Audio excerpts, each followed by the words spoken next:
This meeting is being held virtually. Should any technical interruption to the meeting occur and the meeting is suddenly ended, it will not be resumed and all items will be automatically continued to the next scheduled meeting date. This meeting is being recorded by the Conservation Commission. If any other persons present are doing the same, you must notify the chairperson at this time. I will call to order this meeting of the Greenfield Conservation Commission at 6:32, November 12th, 2024. Members present are Travis, Erica, Emily, myself, and our conservation agent, Jessica. And Kristen has let us know that she will be coming, but is going to be late. All right. Just a note that in the minutes we should note when Kristen arrives, like what time she arrives. Mm-hmm. Okay. And speaking of minutes, would anybody like to put forth a motion to approve last week's or the last meeting's minutes? I'll make a motion to approve the meeting minutes from October 22nd. Second. Okay. Any comments about those? Okay. So let's go ahead and vote. Travis? Aye. Erica? Aye. Emily? I am also an aye. So, okay, so the meeting minutes have been approved and we'll move to our first item on our agenda, which is a public hearing continued from October 22nd, 2024, notice of intent, maintenance of roadways and drainage systems on I-91, routes 2, 5, 10, DEP number 168-0363. Isn't that the bundling? Mm-hmm. And isn't that the one Kristen was gonna be working on? Mm-hmm. Maybe we should move it to the end of the meeting. She did send me an update. We can move it if you'd like. It's a very brief update about her being in the middle of it. I have to find it in my email, but do you guys want to move it to the end so she can We could, but I would suspect that we're probably not at the point where we're going to be making any motions or voting on anything around this subject. Yes, correct. Okay, so I think that probably we could, unless anyone sees any reason to wait for Kristen to arrive to give us those updates herself, perhaps Jessica, you could update us and then we could move on from here. Is that acceptable? Yes. Okay. Yes. Let me get to the email. Sorry, she sent me a few, so. Okay. Okay. Quick update. I've been working with Mark Stinson and Billy Lee, the applicant, to get a draft set of conditions for the commission to review, and it's been a slog. It's currently in Billy's mailbox. Once we work out a rough draft, we will circulate to the commission / agent. I was hoping to spare the entire group the fatigue of drafting these, but that was before we had an agent, so it seems like a good time for me to be looped in. So that's about it for the update. Like I said, very quick. Great. So forgive me for going off camera. My internet seems to be a little choppy, so I figured that might help a little bit. Okay, so if that's all we have on that, I would say we could move, unless this is a public hearing under the agenda, so if there are any folks from the public who are interested in making comment on this item, please do so at this time.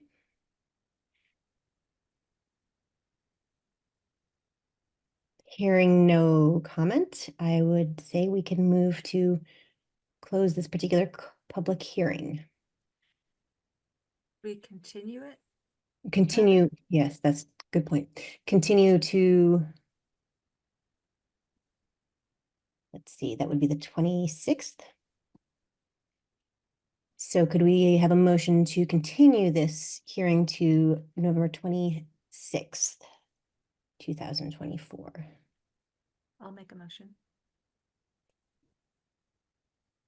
I'll second. Can we get a vote on that then, please? Let's start with Travis. Yes. Erica? Aye. Emily? And I am also an aye. It concludes our public hearing for this evening, and we're going to move on to other business and enforcement updates. The first thing that I see on my agenda is the update on Aldi construction at 208 Mohawk Trail. A conversation around amended order of conditions. And is Rich, may I assume, and Andrew, that's you too? Yes. Yep. Hello. Hi, thanks for coming tonight. Could you give us an update? Sure. Well, Well, go ahead, Rich. for if it. you want. Okay. Yeah, starting with the wall. I guess there's two separate issues here, but just to cover the wall, and I guess Rich can address the plantings afterwards. So we're just looking for a relief on eliminating a retaining wall that was approved on the approved plans. And it's boxed in red over here. Oh, sorry, I'll start sharing my screen.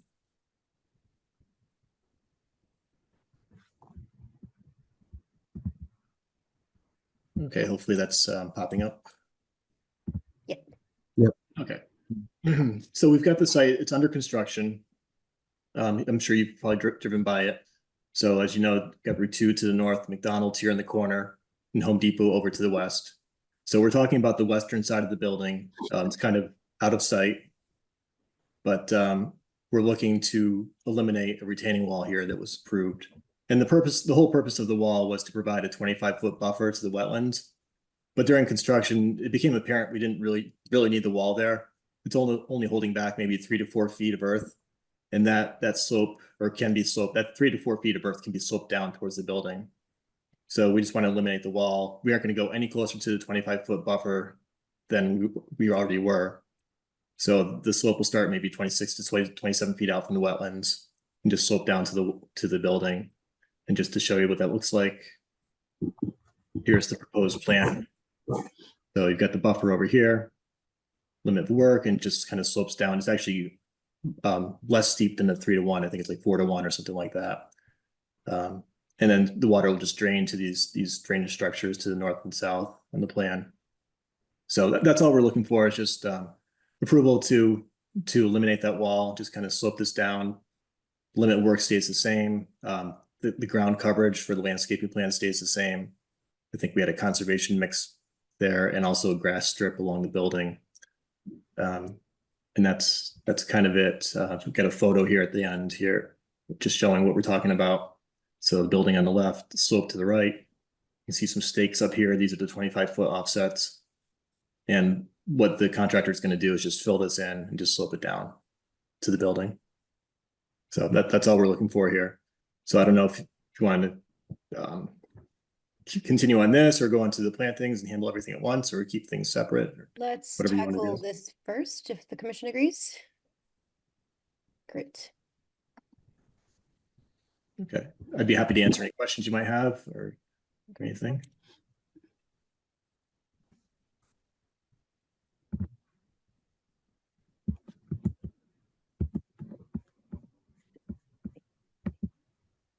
Does the commission have any questions? Any thoughts around the prospect of eliminating a wall? Seems like it's less disturbance, so Mhm. seems fairly straightforward. Yeah, I wouldn't see a problem with that. I'm just trying, I'm looking through the order of conditions and just trying to see if we're, my assumption is that we would have to, Travis, leaning on you on this one, revise the order of conditions in order to accommodate this request. Is that fair? In the past, when there have been like minor, there's kind of two different things that can happen. If there's like a minor change to the plans that they want to do, and we don't think it really has an effect on the resource areas, Mhm. we've just like approved, like in the minutes, just like approved the updated plans basically, because it's not changing. As long as it's not something that's changing a condition, like I don't think we had a condition stating that they had Okay. to build a wall there. So I think something like that we could just approve in the minutes is how we would say that. Okay. If there was something where they wanted to modify a condition in the order of conditions, then that could have to go through a process where there'd have to be like a new public hearing and Mhm. all that. And we would review it and vote on whether to amend the conditions. Okay. So this is a minor field change, is what you're suggesting? Yeah, I mean, it's just like, do they build a small wall or do they slope it? And it's outside the 25-foot buffer, or it's outside the 20-foot 25-foot no disturb zone, but it is within buffer area. So, I mean, and it's sloping away from the wetland resource. So, yeah. I mean, we've done that before on other projects where we've just, approved updated plans essentially. And Also, welcome Kristen to the meeting. Yeah, sorry, I was late. I was double booked. So I'm just for clarification, that would be a field change or like a minor plan change? Like how would we call that? What we call it, I think in the past we've just like motioned to approve the updated plans. Mhm. I think that's what we've done. I don't know what we've called it, but that's what we've done. What is your perception of that, Kristen? Well, I guess I'm just thinking about I'm so sorry, applicant, for being late. Weren't we talking about all these recently about like a soil pile or something? Mhm. Yeah, This that was is the same Yeah. project. This is Go ahead. Same project, different question. Okay, that's okay. That's what I'm wondering. So I guess I was just wondering if we were going to amend an order, if that would be an opportunity to go back and look at some of the issues that we were talking about as a commission previously, or if this would just be like a minor field change with no amendments. My understanding is that it would be the second, Okay, just because they're based on the way the site's coming together. It seems they don't need a wall that they thought they would need, so they just don't want to build a wall there. So I guess my only concern around, somebody mentioned that this is slipping away from the resource. However, the applicant mentioned that any runoff would go down into drainage. So I would assume then that the slope would be vegetated some way to prevent erosion going into the drainage systems. Yeah, that's correct. We're proposing a conservation seed mix back here behind the building. Okay. There's gonna be a 5-foot wide grass strip for maintenance along the building. So yeah, it's all vegetated. Thank you.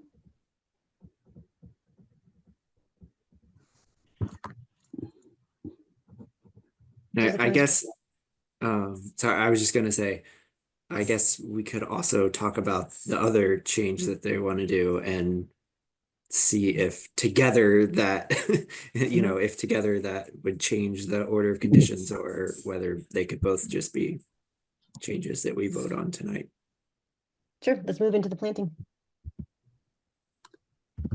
Okay, so I'm Rich Jarvis. I'm the director of real estate for Aldi, and on this project.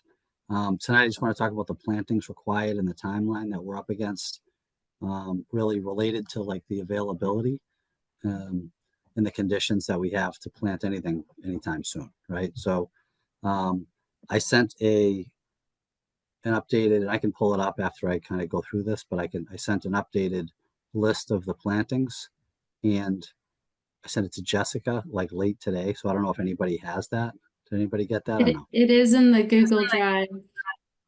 Maybe you could switch the screen share here so that you could pop that up. Yeah. Please, thank you.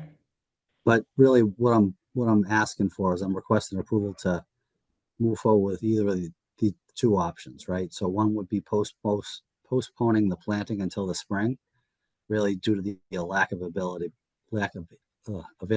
and size for the specific plants outlined, or plant now. However, there's going to be less established plants and some substitutions due to the lack of availability. So what I have, and I don't know if, do you want me to share that? Yes, please, if that's convenient for you. Okay. Yep. Yeah, no problem. Just gotta find it. Okay, hold on. I'm used to Microsoft Teams, not Zoom. So it's been a while since I used Zoom. So bear with me for a second. Okay. We used to use WebEx, which was even Yeah. a right? different thing. So That was terrible.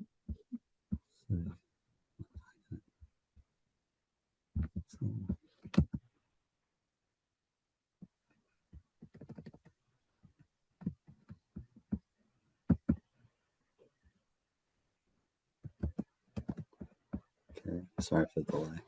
Okay. There we go.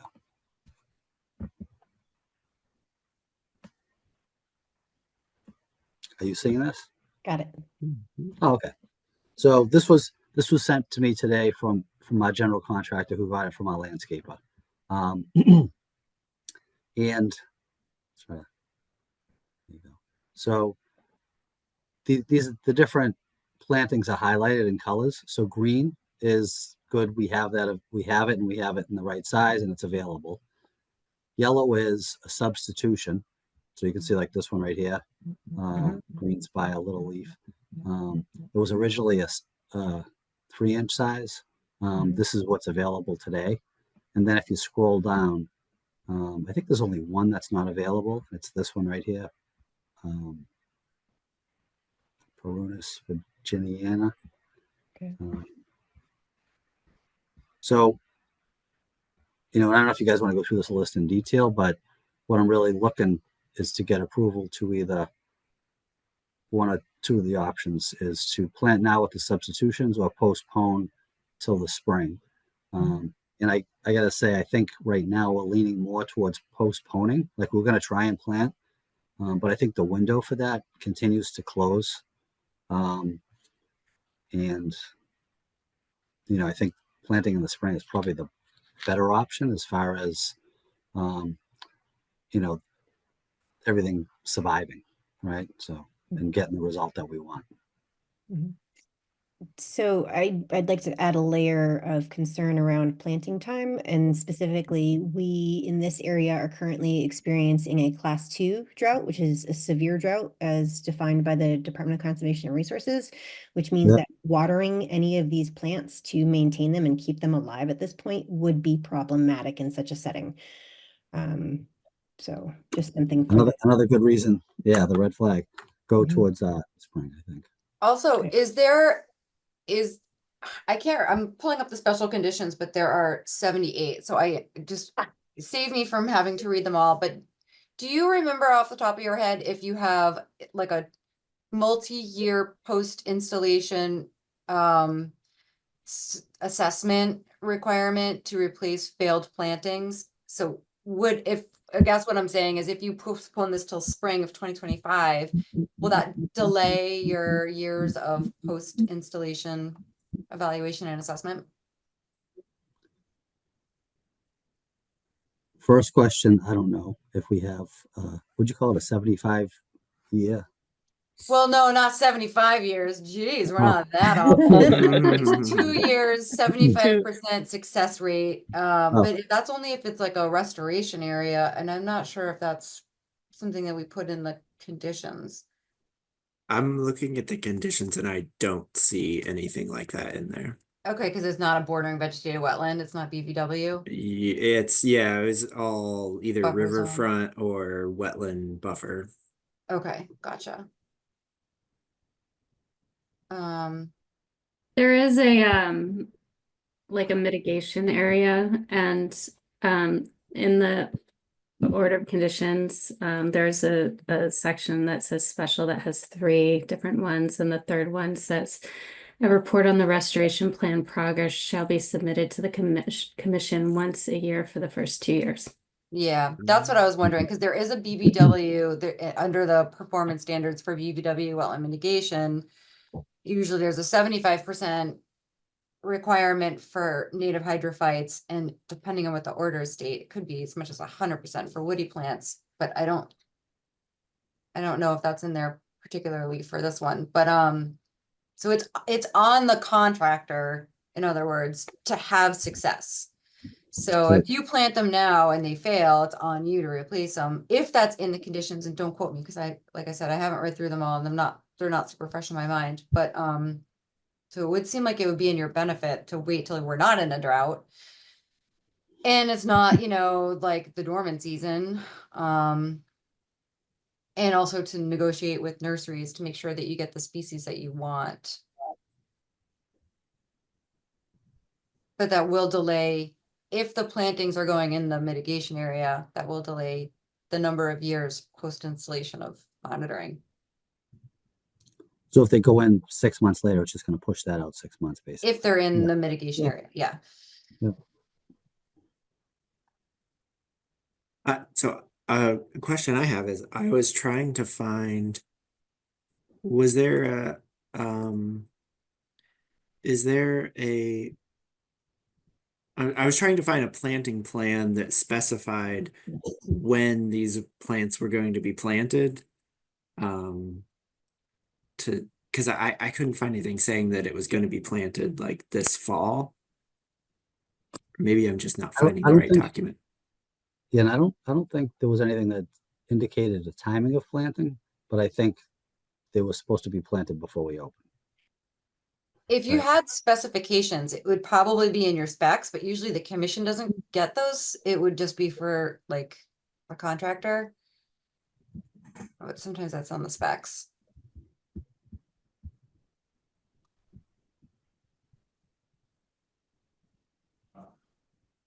Yeah, I mean, I guess what I was thinking was it just seems like you wouldn't be able to get a certificate of compliance to close out the NOI until after the plantings are done and after the 2-year monitoring. Well, the two, you'd still be able to open, you just wouldn't get the compliance certificate, is what you're saying.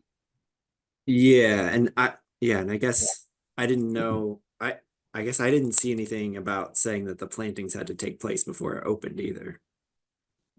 But maybe that Well, is in there and I just haven't found it. I don't know that it is, but I'm assuming that that's something that would be checked before. And I'd have to go back.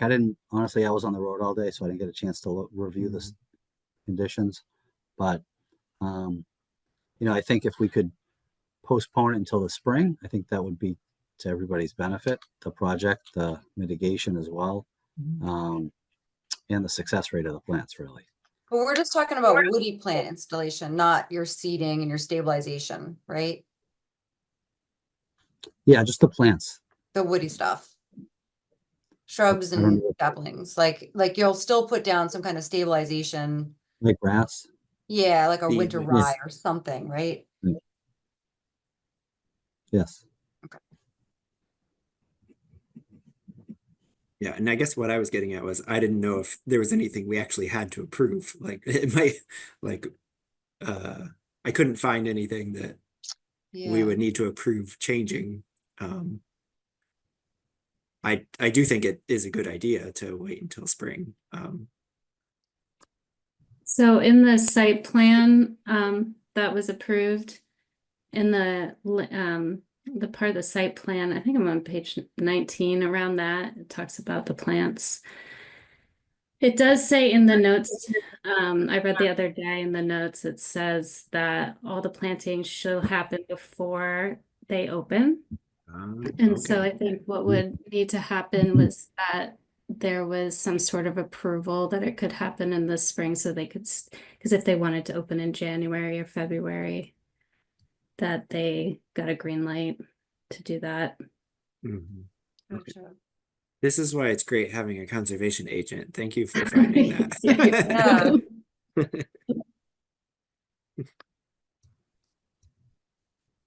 Are there any further questions, concerns around either of these questions that we have before us today? Both the planting and the wall. Are you looking for suggestions on what to replace the prunus with?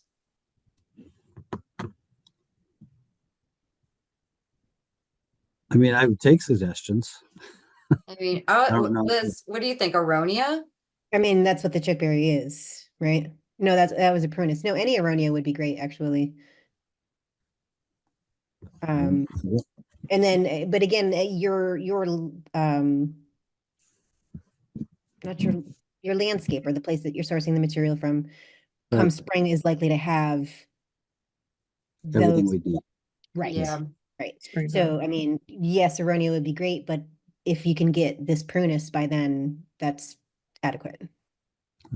And then again, just go back to the conditions. Special condition 77 says as long as it's native to the county, it should be fine. So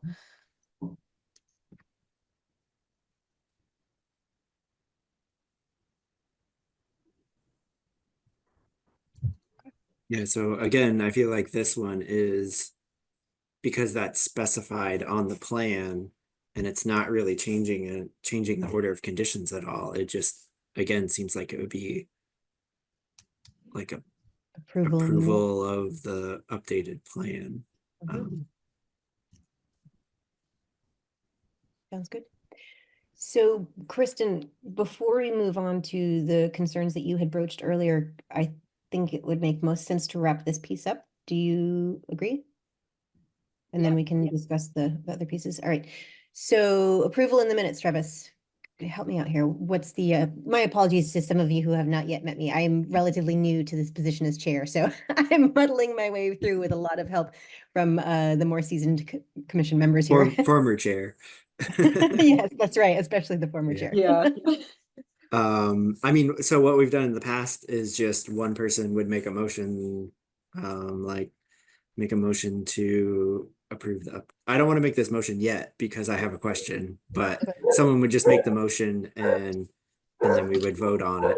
And that's it basically. And then I think the minutes would go with the, like the order of conditions, like we would put those with the order of conditions so we would know. Yeah, there's like a paper trail of the changes that happen. Do they have to be recorded or like how does that? I'm not sure about that part. I don't know. That's why I was not sure if it was an amended order, but then that gets all back into like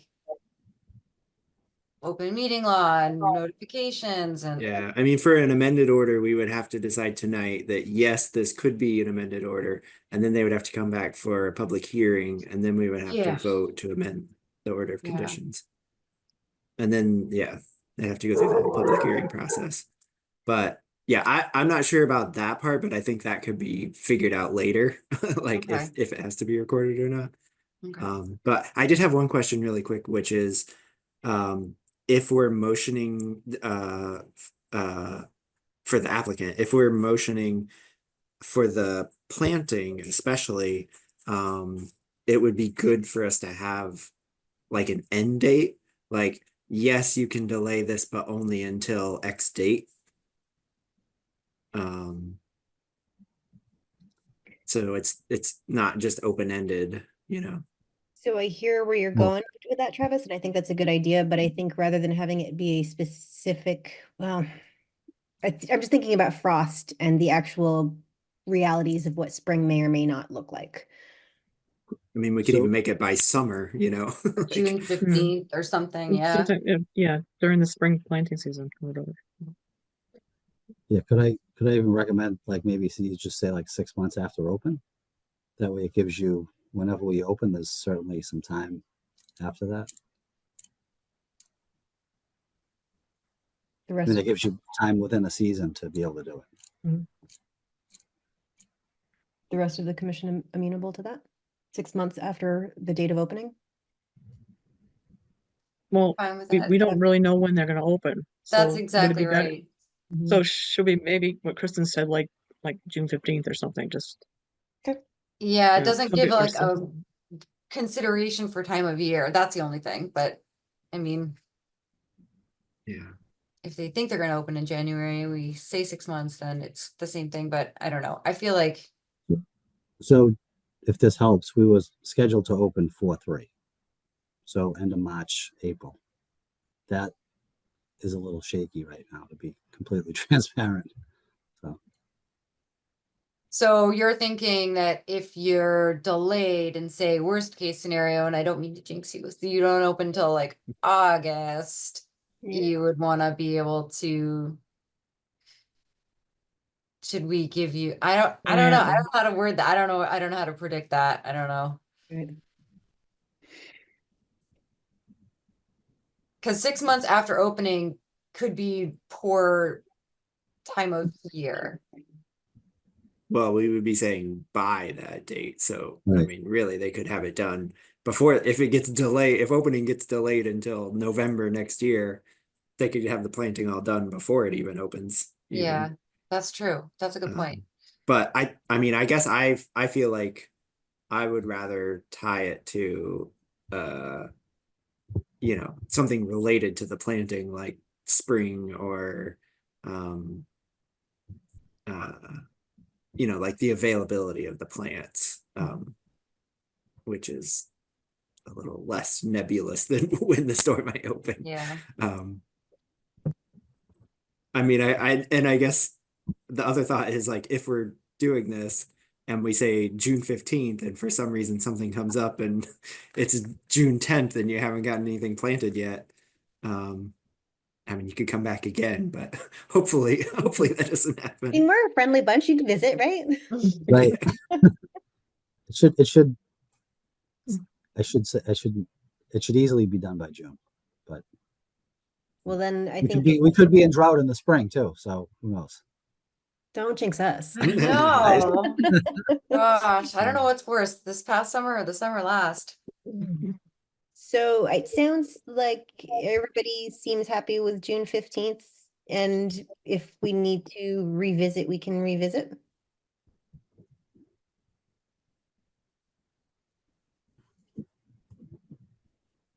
Okay. All right, so I'm gonna make a motion to approve an amendment to the site plan that plantings can occur up to June 15th, whether or not the store is open at the.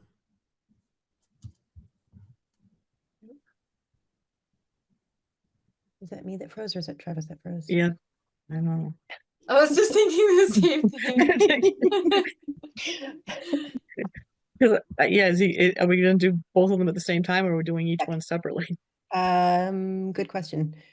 Well, Travis- that's why when he froze, I didn't know if he was like gonna continue or. Sorry, I wasn't was gonna done. continue. I just froze. I'm gonna turn my video off just to help. I guess I wasn't sure if these were are these on the same plan? The same plan set? And they weren't different documents? Correct. Yeah, they're part of the same plan set. Okay, so then I guess it makes sense to do them at the same time. So all that stuff I just said, and approving the updated plan showing without the retaining wall, as discussed. Second. Right. Vote. Erica, Aye. Emily. Kristen. Do I have to abstain because I was late? It's not a public hearing, so I don't know if those rules necessarily apply. Well, do you have a quorum without me? I'm gonna abstain just because Yeah. I'm not sure. Travis? Yes. I'm also an aye. All right. Okay, thank you. And yeah, and I was just gonna say it would be helpful if we could get an updated plan showing the wall removed and the notes changed about the planting dates. If we just had like one set of updated plans showing all that. Just for us Yeah. to document going forward. Yeah, we can provide that. Yep, Thanks. not a problem. Yep, you're welcome. Okay, well, thank you. Thank you, everybody. Thanks. Did we want to talk about the soil pile at all, or is that over? I think we've got a moment if you want to address that. I actually don't really know what the status is, so maybe the agent can talk about that. Have you Oh, heard about that? I don't know. I don't know what you're referring to. I thought, wasn't there like a soil pile or something we were concerned there about? Yeah, My soil migration, and we were just wondering if there are, because according to the special conditions, the site is supposed to remain stable at the close of each construction day. Erosion controls shall be inspected daily, replaced immediately as required, inspected after each rainfall. Okay. I think, yeah, you were saying that someone on the commission went to the site and there wasn't erosion controls in place. Is that what you're referring to? I don't know who that was. It wasn't I- me, so I don't know. I brought up that I saw that the pile was gigantic and was not covered. Ah, okay, But I think that the building is now where the pile was, so I think maybe it's moot because it's gone. okay, Yeah, I'm, the pile's I'm, gone. okay. I'm gonna stop by the site tomorrow too. I'm meeting up with Mark Stinson, so I can report back on that as Okay, well. cool. And Yeah. just so you know, I think Eric was looking, I think he looked into that, so he might be someone to ask about. Okay, If he talked to anyone. I don't know if he talked to Okay. anyone or what happened. okay. Do either of you know, is the pile gone? Is that Yeah, I not think a I think thing what you anymore? guys are talking about is there was a pile that was because of the preload. We had to move that pile and it was moved.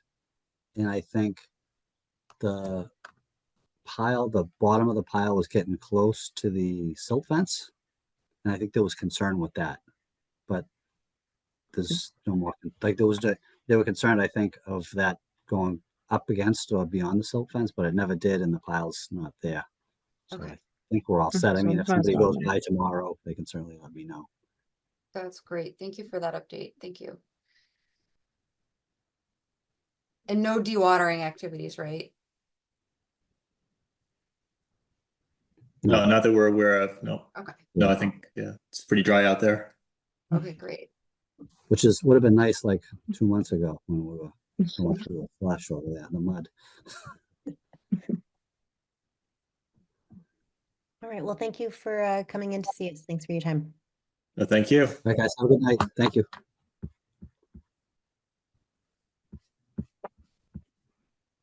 Okay, our next order of new business. Travis, do you want to talk about the Connecticut River Conservancy's plans to remove 2 of the dams on the Green River?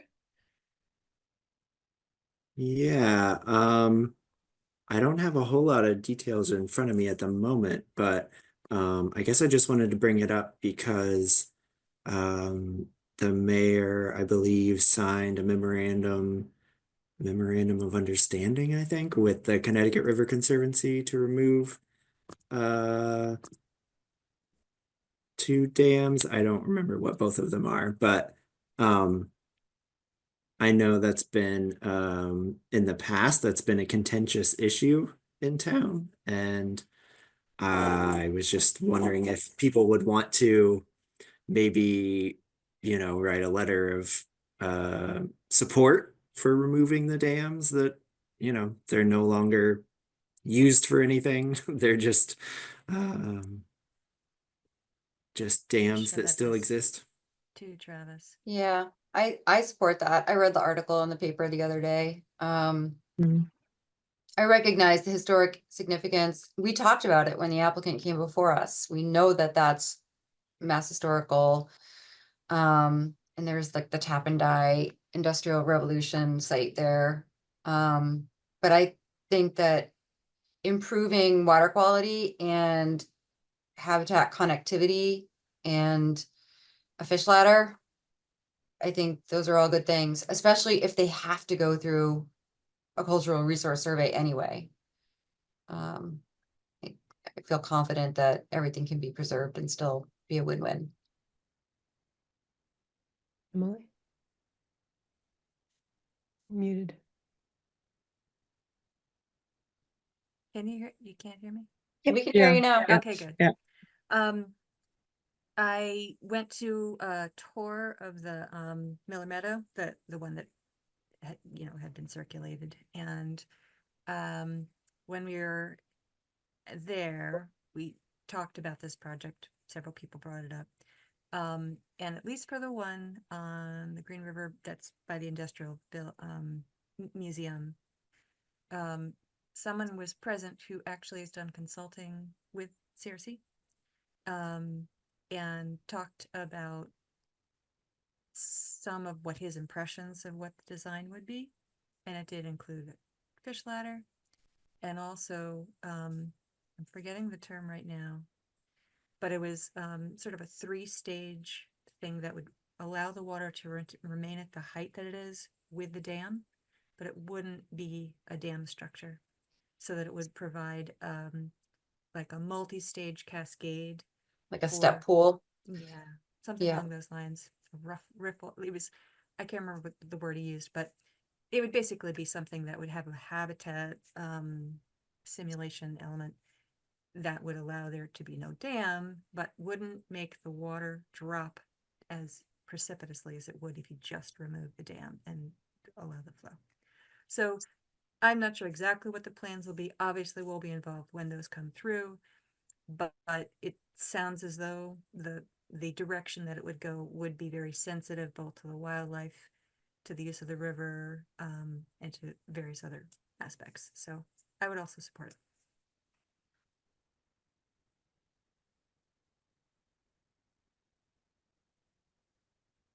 So if we wanted to write a letter, maybe some of those are the things that we could also just talk about, that the design should be done carefully and with all balancing out different factors.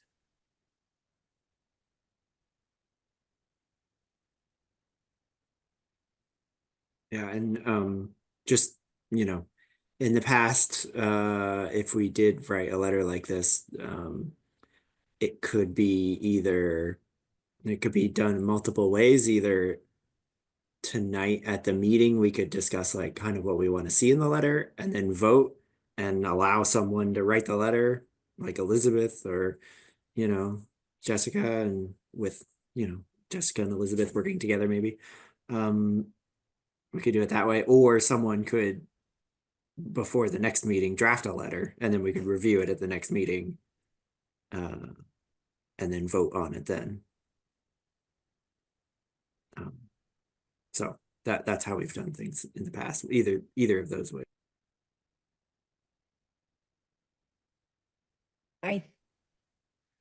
Well, how does the commission feel? What do you all prefer? Do you want to hammer it out now, or we could, Jessica can send me the minutes containing the conversation that we've just had around what Emily has mentioned and Kristen has mentioned, and I could draft a letter and then send that to y'all. That Is sounds there any great. kind of time? Is there any kind of time that the mayor was looking for to make this decision, or? I we think need to, I think the mayor has already signed the agreement. oh, okay.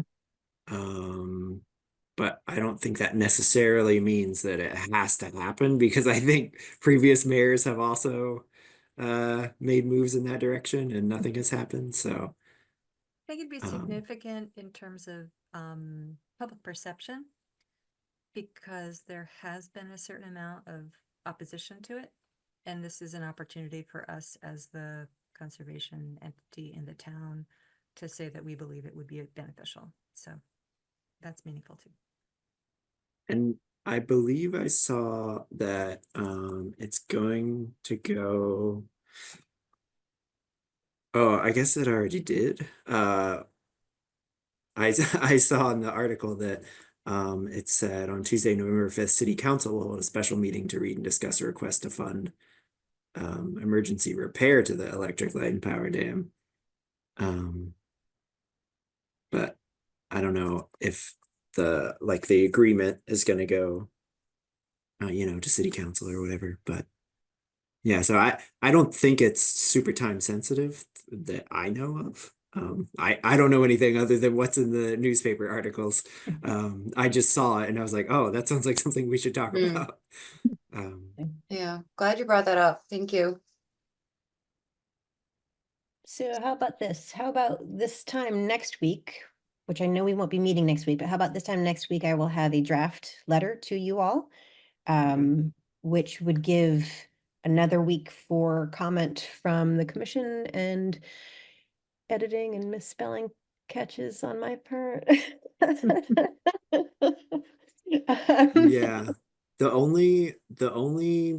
Mm, the only difficulty with that is open meeting law, because technically we can't all edit something. Ah. Because that's basically a quorum of us working on something, more than a quorum.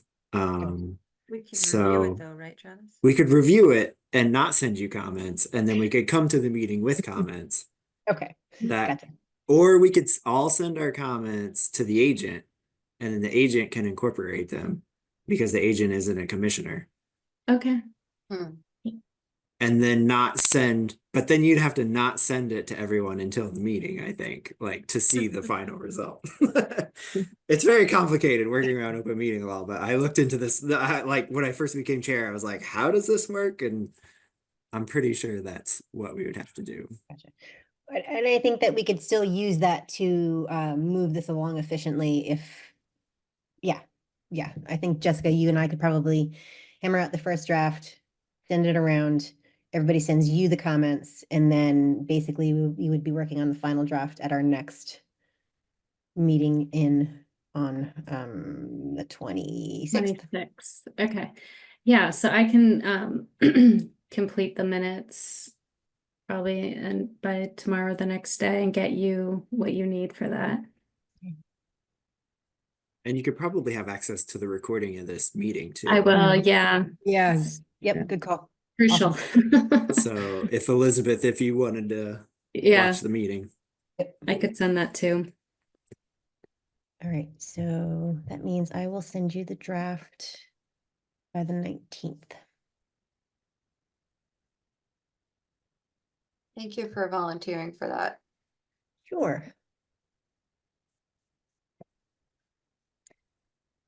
All right, any further conversation around the dams? Nope, okay. Any topics not reasonably anticipated 48 hours in advance of the posting of this agenda?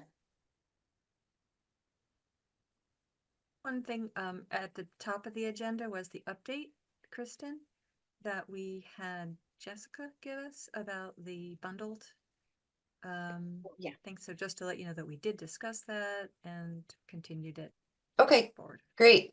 Yeah, I will, I guess, after Travis's very wonderful update and reminder on open meeting law, I guess I'll give that to you. And that our wonderful new agent, thank God we have one. And then right now it's in the applicant's mailbox. It's pretty lengthy. I had to take a vacation day to deal with it. So hopefully we're being used as a model, so we kind of have to get it right. So it's long. It's really long, guys. I'm sorry. So I was trying to just like spare you all the fatigue of going through and editing, a lot of conditions before they're ready. So I guess I don't know. Well, I'll send it. I'll keep you all posted. It's coming. I guess, yeah, Jessica, I'll send it to you and we'll just take it from there. Yes. As soon as Billy Yeah. gets back, yeah. Yeah, it will be a learning experience for me. I know that it is for everybody because this bundled NOI is new, but yeah, going through the conditions will be good.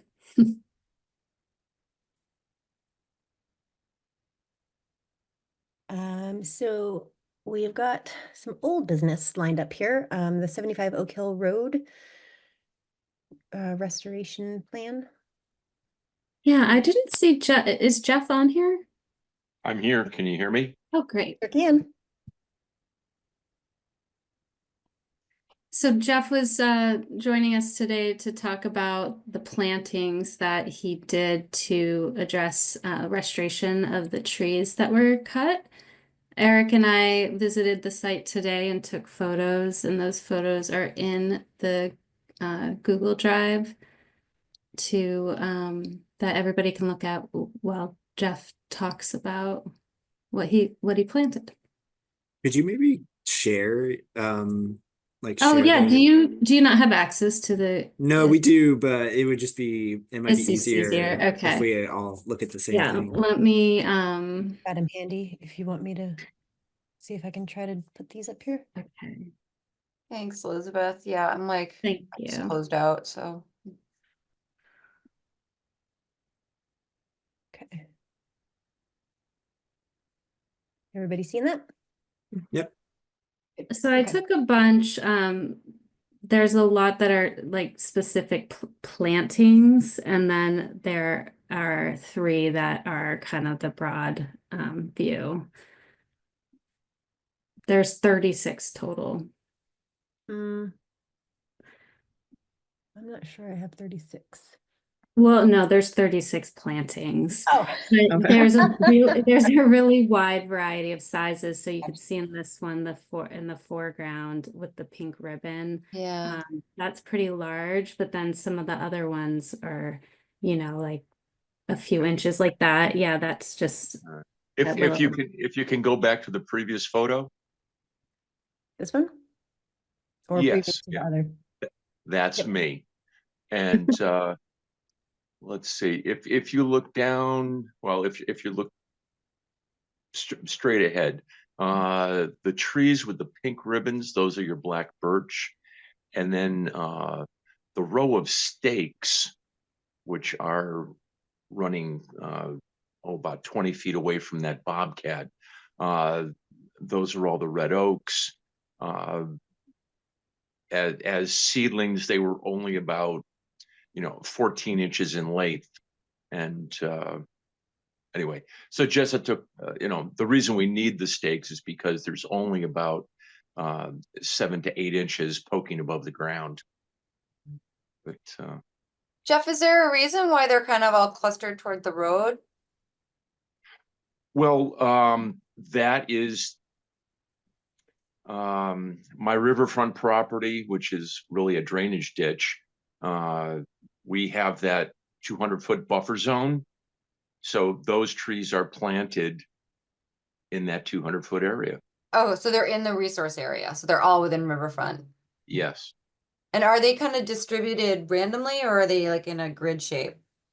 Oh, they're spaced, about 9 to 10 feet apart. Okay. And I didn't want to get too close to the road because you're plowing, there's salt and sand. And I think I'm probably 8 feet from the asphalt. But in the past, North Eversource has come through and they've pruned trees in the past, and anyway, didn't make any sense to get right up on the street. Those stakes are 10 feet apart? Yeah, 9 to 10 feet apart. Yes. Oh.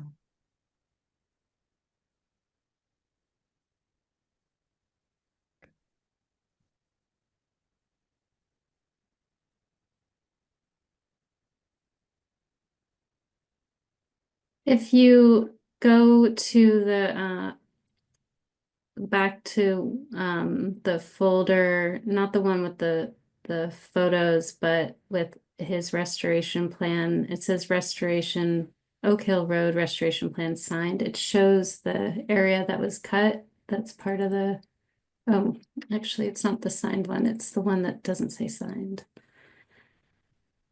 I gotta figure out how to share my screen. Restoration plan not signed. Oh yeah, Yeah, that, the one without the signed. pop that up for you. So that's kind of the swath. So we cut down the other trees too, so it's kind of hard to see in the photos because there's no trees at all, but that's why it's in the shape that it's in, the plantings. It's kind of that pie piece along the roads.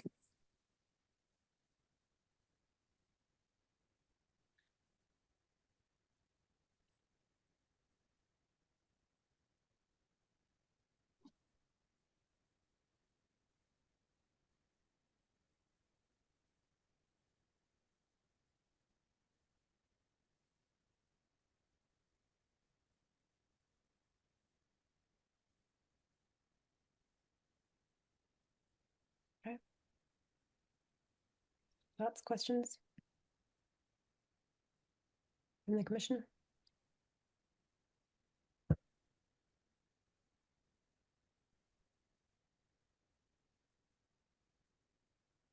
But only if you're talking, we can't hear you.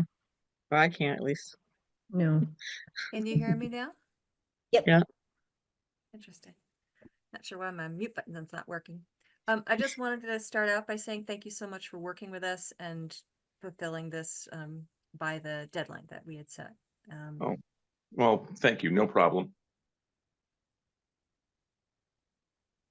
It looks like follow-up will be asked in the next growing season.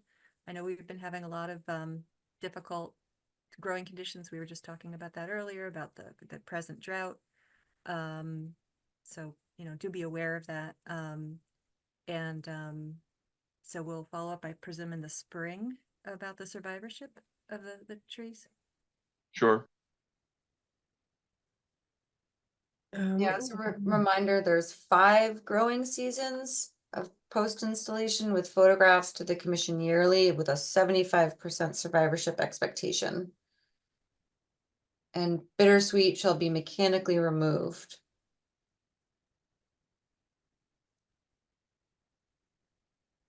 Thanks, Rose.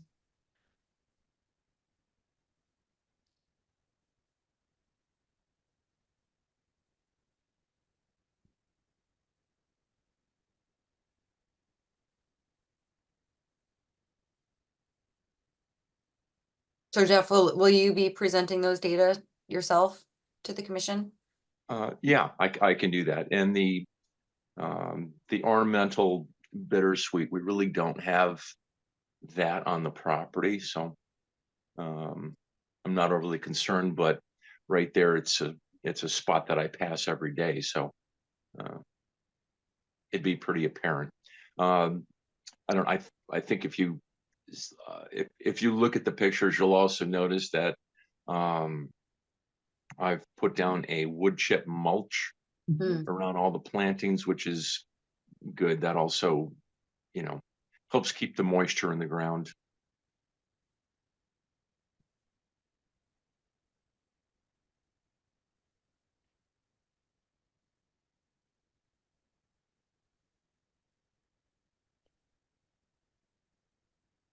So of course, the other concern around survivorship is the deer pressure out in that area. I don't know if you have any plans in place to try and keep them from getting mowed down by the deer as the season progresses, or the voles or the rabbits. Well, it's funny you should mention that. I was talking about Billy's bone sauce with Jessica and Eric. There is there's a homesteader out there, wife and kids, and one of the items he sells is this bone sauce, and basically we paint it on the steaks and it repels the deer. So like, I'm literally just like purely selfishly want to know because I have apple trees not too far away from you and the deer are driving me bonkers. Oh, we have more fruit trees. We have a variety of trees on the property, and we paint it.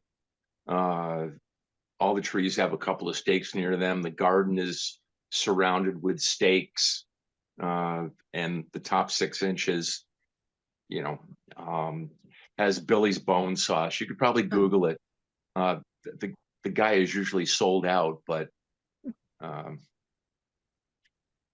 don't know. I Google it. If you can't find it, you've got my phone number. You can give me a call. It came right up. All right, cool.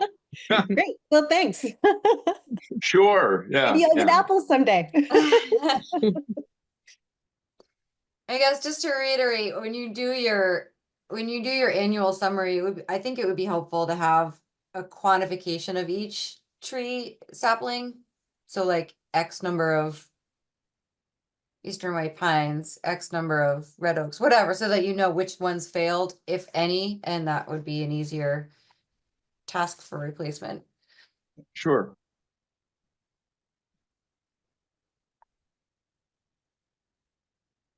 Or it could also, whatever tree it is, it could also be replaced with something else that is indigenous to Greenfield.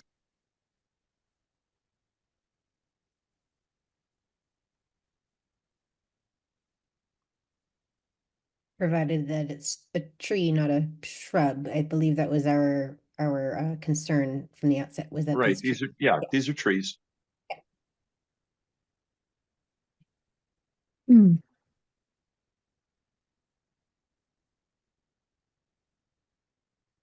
Okay. Thank you again. Hmm? Thank you again, Jeff. Oh, is that it? Are we done? I don't know, I'm done. If anyone else wants to just say it, thanks.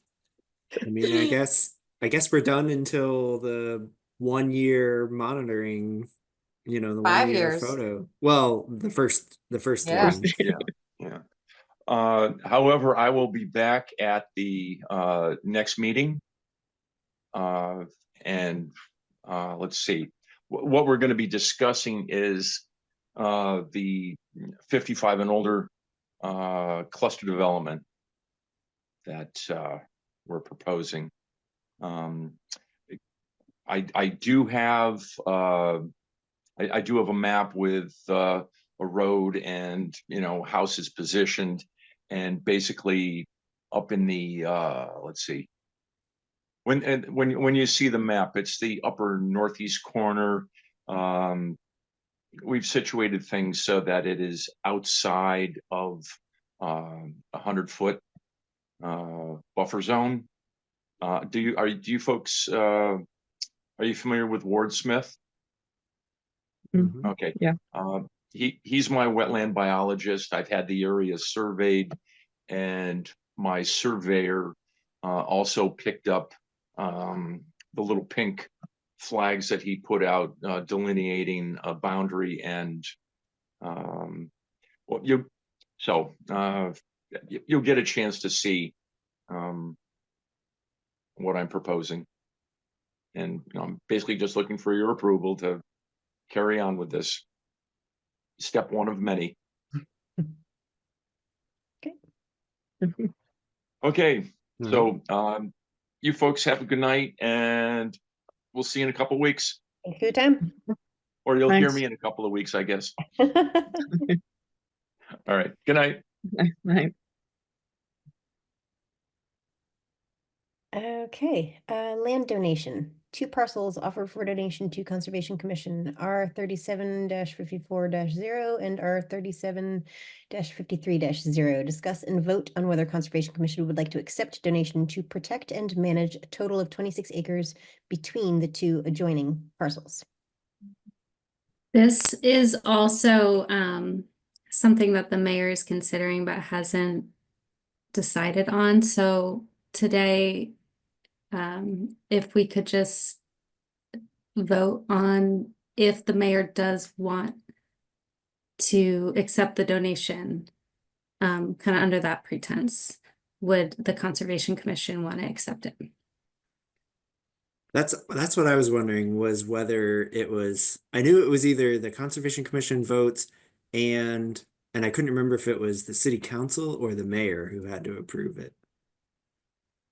Yeah, Eric spoke with the mayor today, and they are still kind of weighing out what they want to do. What's the address? I just have the parcel numbers, and I gosh, Was this the Is one it up the in one the up on- corner? yes, the South Sheldon Road? R37. Like, if you guys could walk me through how to share my screen, I would do it. But it is in the Google Drive. I just did a screenshot of the parcels. It's really kind of inland. It's not it doesn't abut a main road, but it's up Mohawk Trail. Yeah, Culver West. Road. and there's That's- some brook or something. Yeah, developed. are these ones we talked about before? Yeah, Right? the Yeah, the owner- the Yeah. current owner had come in and spoken to Yeah. us. So I've got the Yeah, thing no- over up here. There's like a cold water stream or something going running through it or something. Yeah, he had said something about brookies, and that's helpful at all. That's not really what we want to see, is it? Let me see if I can. Oh, I guess that's what I've got. or is that it? No, it's just that one. That one, that one. Gotcha. Oops, sorry. Yeah, I think we were positive about it the last time we talked. I think we had questions about whether there was like access to it, whether there was like an easement for Mhm. access, because it doesn't, yeah, it looks like there aren't any roads that connect to it, Well, you got or that Yeah. little mohawk, right, that It- kind of, It's like, I mean, if you look at it in the satellite imagery on Google Maps, it looks wooded. Like I don't know if that's a hiking trail, or just, a fire Hasn't there road been a that's logging not maintained. trail maybe at one point? I'm trying to remember. I remember this guy. Do you have the Google Maps up? I can stop sharing if you want to show, or here. Give me a second if I can. It's the what is that community college? Greenfield Community College, just west of that, Greenfield Community College. If I can get maps up here on mine, I can. That's a different parcel than we talked about with that other fella. Because the other fella had frontage, I thought, on Shelburne Road, and it was Wheeler Brook, or that tributary to Wheeler Brook went through it. Those were those like triangle shaped parcels. These are interior of yeah. those. So that would be, if that worked out with the other parcels, that would form a larger contiguous conservation chunk, although still not necessarily contiguous with other open space. And Yeah, when I remember when that guy was here before, he was saying that one of the property owners near him was also interested. Yeah. So this Kim must be the Oak. other one. that would Right. be, that would, I mean, because the other guy, do you want me to share my screen really quick? I'll just show you what I'm looking at. Yeah, you might have a better sense of something to look at than I've got going over here. Yeah, I keep losing my mouse. So these are the two parcels, this square right here and this square right here, or maybe it's the square. one. It's Yep. that one, yeah. It's okay, sorry, it's these two up here, Mhm. these two. And I thought that that guy was talking about this wedge piece or this wedge piece. This is a perennial stream, that's Wheeler Brook, and there is, I believe, one of those cold water stream. Mhm.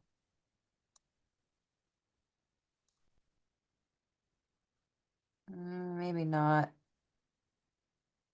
Maybe it's not a cold water stream, but it is a perennial stream. And then that's a protected open space parcel, and that's a protected open space parcel. So if we got those two and this, it doesn't really form like a contiguous chunk, but kind of. And these Kinda. guys are, they have frontage. We don't know what this little jammy is here. That's Little Mohawk Road. Yeah, I don't know what kind of frontage that is. And these guys have no frontage. But if there's a larger picture here, just saying, that would be cool, you know? And again, like I said, it's not contiguously protected, but There was some Closer than discussion it of was. this. I don't know if you can hear me or not. yeah, we can hear you. Okay, good. There was some discussion of this in the open space task force. This area with Wheeler Brook running along Shelburne Road is an area that there's a lot of flooding damage and issues. And it's an area that might benefit from having more conservation along the streams in this area and reduction of, development and activity along it. So it's really steep. You can see Yeah. there. Mhm. So at any rate, there, hopefully we'll talk tonight about some of the priorities that we've listed, but this already has come across that group's view as some properties that, had come to the attention of the town and with some interest in doing more work in this area to do conservation. So And again, we're talking about these two. So these are pretty high up, I'm assuming. yeah, You could put contours up, but anyways, yeah, sounds. Are I there don't any know. downsides to our voting to approve or voting to take these in?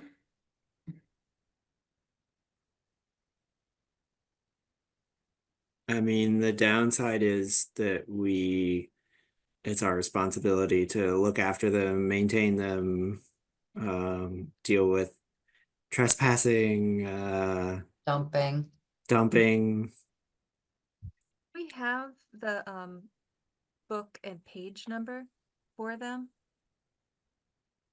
I'd love to look up the deeds just to see if we can see if this is some kind of right of way that's included in the deed. On the map, there's sort of a, it looks like a way to it, but Or maybe what- I can find that really quick. Mosslands is a nightmare to search, though. that's What would why that if we even have be the under? if we have the actual book and page from the property card. Oh, okay. So then, do we have spatial data on like? Here, I've got the I think I got that open. Would it be in What, the? what is that? Yeah, I can find that. Do we have that on the Greenfield website? Because it's not. I don't think it's in here. Yeah, no, I've got the ArcGIS for Greenfield open. Oh, okay, good. I'm answering. I should have known. I have it that information here. Let's see. I can stop my sharing. Sure, I can open. Yeah, I can open up the property card. So we've got. Oh, brother, where is it? Oh yeah, 6736-311.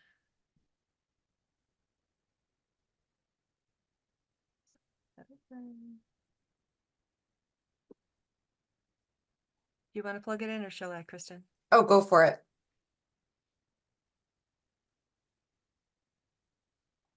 I think you're a step ahead of me.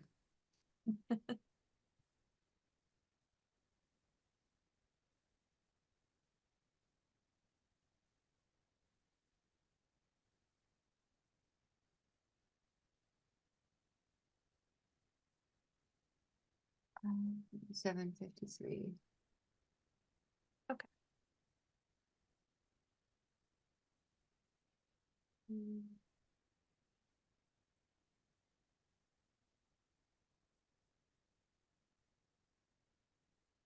All right, so lots R3753 and R3754. That's both of them, right? Right. Yes. Yes. Okay. So they're on the same deed, and there is conveying two rights of way, those rights of way being more particularly described in another deed, William J. Jacobs, February 28th, 1979, recorded at 1572. So it doesn't say on this deed what the rights of way are. There's two rights of way. Oh, actually, accepting and reserving from the above parcel a right of way 25 feet wide along the entire westerly boundary of said parcel.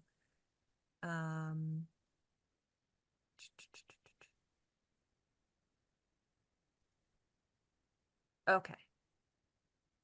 So there's. Oh, you So can it's kind of almost- see it, actually. If you're, are you on the Greenfield GIS website? Yeah, I don't see Mm. it there as much as on the one. It's like a dashed Oh, yeah, line. yeah, exactly. That runs out along the boundaries of the two other of Yeah. several other parcels. And then it goes out to the west, but it doesn't connect. It just, that's the town boundary. It doesn't connect to a road. Yeah, which is really weird. Unless that little Mohawk Road is really some kind of access. Yeah. So, okay, so it's in the deed, and there's other deeds that could clarify it more. So there's some kind of access provided if you can get up there. So I just wanted to make sure, because if there was no access, that would be really a problem. But if it's in the Yeah. deed, then that means that there's some means of getting up there. It doesn't look easy if there is, looking at the map. No.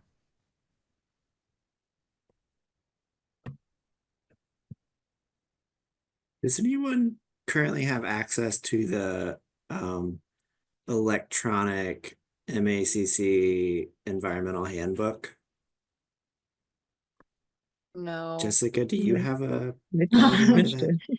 I'm in the middle of working that out Okay. with them, but my email just synced with Mitch's, and today I found a code they sent him, but I haven't tried it yet. So Yeah. I could try it now, but it would be He experiment. he had a login, but it said it expired in August. It got renewed because this email's Oh. from September. Okay. Because I just want to check that handbook This because one, you can't. you have probably the see it. physical copy? I have the physical, can you see that? Kind of. It's so blurry. The Massachusetts Conservation Restriction Handbook, is that what you're talking about? No. Okay. The MACC environmental handbook that tells us Oh. how to do our jobs. Oh, I don't have that. I did have that, but I don't have that. There's a specific section in there about acquiring gifts of land and Oh. how that process works. And I was thinking that we would vote, like the steps are: 1, Conservation Commission votes; 2, City Council approves. I didn't think it went through the mayor at all, but maybe it does. And that handbook would tell us how to do it. I But, feel like you're right, because whenever I do a Yeah. CR for permitting, it's like we need a 2/3 city council vote, and then we record the meeting minutes, depending on whether it's a conservation restriction or a deed restriction or a declaration of restriction or whatever. I feel like you're right, but at this point, we don't need to do any of that, right? We're just voting on whether we wanna Mhm. express Mm. interest. Yeah, but I also want to make sure we're going through the right process. And if Yeah. the mayor is not supposed to be involved, I wouldn't want the mayor's office to say, no, we don't want it, and shut the thing down when they might not have the power to do that. Maybe they do, but I'm not entirely sure. So I just wanted How to did the double mayor check. get involved in the whole Conservation Ridge parcel piece? Well, that was taken for tax purposes, and then Okay. therefore was under Mm. the ownership of the mayor's office, And basically. this one is just This one for, is just private owner wants to private, yeah. donate it. can we reach out for further clarification or have our lovely new agent look into that more with the handbook? Or do we have to vote right now? I'll have access to this handbook, I think, tomorrow. And I could look into what the process is and see what the correct process. We could continue this, I guess, in 2 weeks, or I could email you. I think it makes the most sense to continue it. If we've got as many questions as we have that we can't currently answer, then I don't think we should vote on it. So I think continuing to the 26th would be Okay. the best. Okay, so I'll get more information from the handbook, and then also, can I get everybody more information for the file with like maps and stuff? It seemed like my little screenshot wasn't enough. It'd be ideal if we could have some kind of site visit too. Okay, Yeah. some Yeah. Let's go site a unseen. little bushwhacking. It might be tough. Maybe they can helicopter us in. I don't know. But not having looked at it seems a little dangerous. Yeah. So we Yeah, want to at I agree. least have visited it. Yeah. I was just sharing this. This is a screenshot I had taken of the handbook, but I don't have the page that we need. It's this Oh. acceptance of gifts of land, HB 6.3. Or yeah, Mhm. that's the one. It looks So like when you hover over it though, it has a hyperlink. it's a link, but it's not gonna Because we go don't log anywhere. into it. This is just a PDF of the website. Travis, my experience is the same as Kristen's. Primarily, we work in towns that don't have a mayor or a city council, so it's not as much. But when I did a project in Westfield, we did get the approval of the Conservation Commission and then went to the city council, not the mayor. There might have been some process where the mayor, just like looked over it at the end or something, but it was the city council that signed for it. But I think it's better to have it in black and white so we know what we're doing. So Mhm. Okay. Any further conversation around that?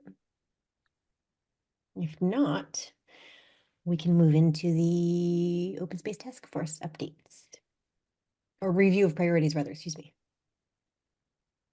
Sure. All right, great. Shall I reshare the link in the chat? I Sure, please. think we emailed it around and it's easy to lose that or miss that.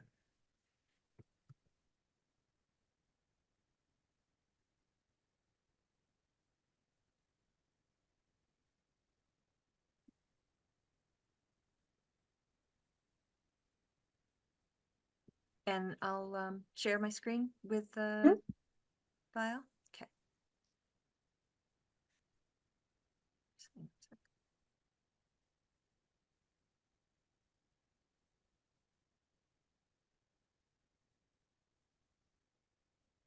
All right. So that context for everyone. The Sustainable Greenfield, I'm sorry, it's an unusual name, so I'm forgetting what it is, but the Sustainable Greenfield Open Space Committee has a subcommittee that has members from various other committees that have been requested. The reason why it's a task force and we don't have a standing committee for this work is because it was an easier way than creating an official committee for the purpose. So several of us are serving in addition. We do have a few public members now, and that their participation basically is just being made possible by having them be able to speak and confer through the invitation of the chair. So we went through the open space plan for Greenfield and checked off pieces of it that seemed either attainable or high priority or both, and then boiled them down. The tabs that you see at the bottom, if you feel like exploring them, are the process of our deliberations and thinking about it. So you can see, I think we want to get goals from other plans like the master plan or, municipal vulnerability plans, but that's empty right now. So right now we're just working with the open space plan. And after several rounds of discussion, we have broken out the goals or objectives from the plan and summarized actions that we could take. So I'll go through them one by one. There's sort of a top tier and then a second tier. And I'd love to get first, if there's any activities that the Conservation Commission has done that relate to this, let me know so we can pass it along so that we can bring that to the table to see if we can help continue it or support it. And then secondarily, but important, what are your impressions of the priority of this or specific actions that could be taken to move forward? And does the Conservation Commission want to be involved? So first, action goal: identify, map, and work with different parts of city government to acquire new conservation land, considering various factors, including biomap, adjacency to existing conservation land, serving environmental justice communities, and climate resilience, connectivity, and flood storage. Bring together partners and funding sources to facilitate the process and reduce burden on city staff. So 3 steps or goal sub-objectives would be: determine criteria to prioritize parcels for new land protection, develop map of priority parcels to protect, develop relationship with land trusts, and create timeline for land protection projects.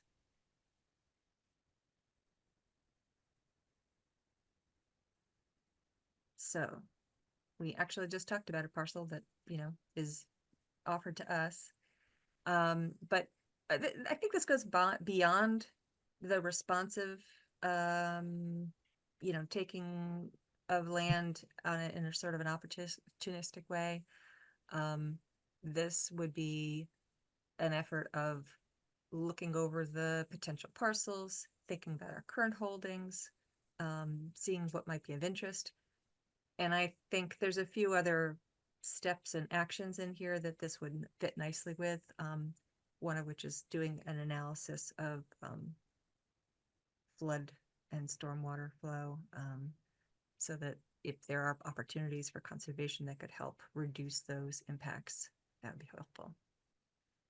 So is there anything that we've done in the past? I've only been on a little while that would fit this, or that anyone knows about that is going on right now that, you know, is sort of similar to this prioritization and active searching for acquisition? Well, the parcels on the ridge, Yeah, I mean, that's that's rare species habitat. It's contiguous with existing trails. It's actively being used as recreation. But that doesn't have to do with environmental justice or climate resiliency necessarily in flood storage. It's pretty high up, but still, the first half of that. That's all I can think of. And that's not even locked in. That's still nebulous. Which, by the way, we should maybe follow up with the mayor about that again at some point. I don't want to break her door down. I feel like she just came and spoke with us when she was first elected, but I Yeah. haven't forgotten about it. We did kind of do like a prioritization thing like this, and Mitch made a map, sort of, I think what it was like we had a list of things that were priorities, like adjacent to existing land, you know, having resource areas, you know, I think there was a list of things, and then I think he basically went through all the parcels and added up how many of those things occurred on each parcel, and then like prioritized based on that. So Ooh, like you did a raster analysis? it's kind of Oh, that's awesome. based on like the parcel layer. So I know Jonah has seen that map because he sent it to me and asked if I made it. And I told him that the conservation agent made it, but he's no longer here. Did it have a title? I could look for it. It'll be my most recent email from Jonah. So let me.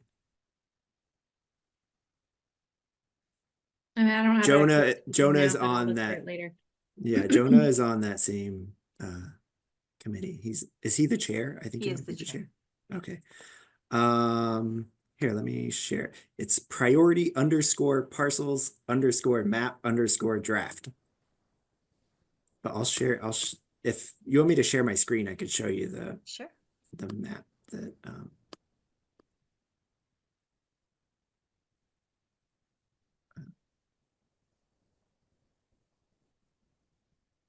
so yeah, here was the criteria that we had: priority estimated habitat, wetlands, streams, riverfront, no buildings, vernal pools, and adjacent to conservation land. Great. I don't see like a legend on this anywhere, but obviously green is existing protected land, and So like the darker red, the more biological hotspot, I think it's the more of these things exist on that. the more it stacks up, the darker Yeah, red the it more it gets. Okay. stacks. Yeah. So dark red is good, Yeah. sort of higher priority. So I think that's what that was. Yeah. Was it adjacent to just conservation land or any protected, you know, like open space? So like rec things. Yeah. This says adjacent to conservation land. Yeah. So I mean, I think that could definitely be expanded to be, you know, adjacent to any preserved open space, whether recreation or conservation. And I'm not sure where like the data are for this, but it could be recreated. But yeah, I know this is basically as far as we got in the past, was making this map. Well, that's a great start.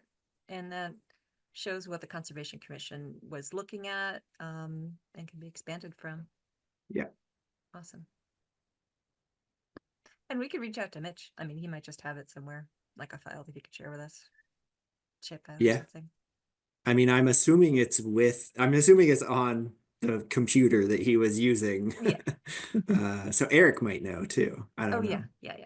I don't know if he Or was maybe working Jessica with. can find it if you've Yeah, got I'm some list on using the Yeah. the computer. computer he was using, so I'm Okay, gonna try to find it, and then I can ask Eric if I hit a Yeah. dead end. nice. I know that map that I just shared is, I'm pretty sure it's on the Google Drive under open space stuff, but Okay. it doesn't have like the data that went into making it Okay. on there. Yeah, Okay. do we have ArcGIS software on that computer? Like, is there an actual ArcMap or Arc I have Pro? ArcMap. Yes. You have ArcMap, not Yes. ArcPro. Okay. No, it's like There's not an complete APRX, complete- but there is. Okay, that's cool. That's very cool. I know.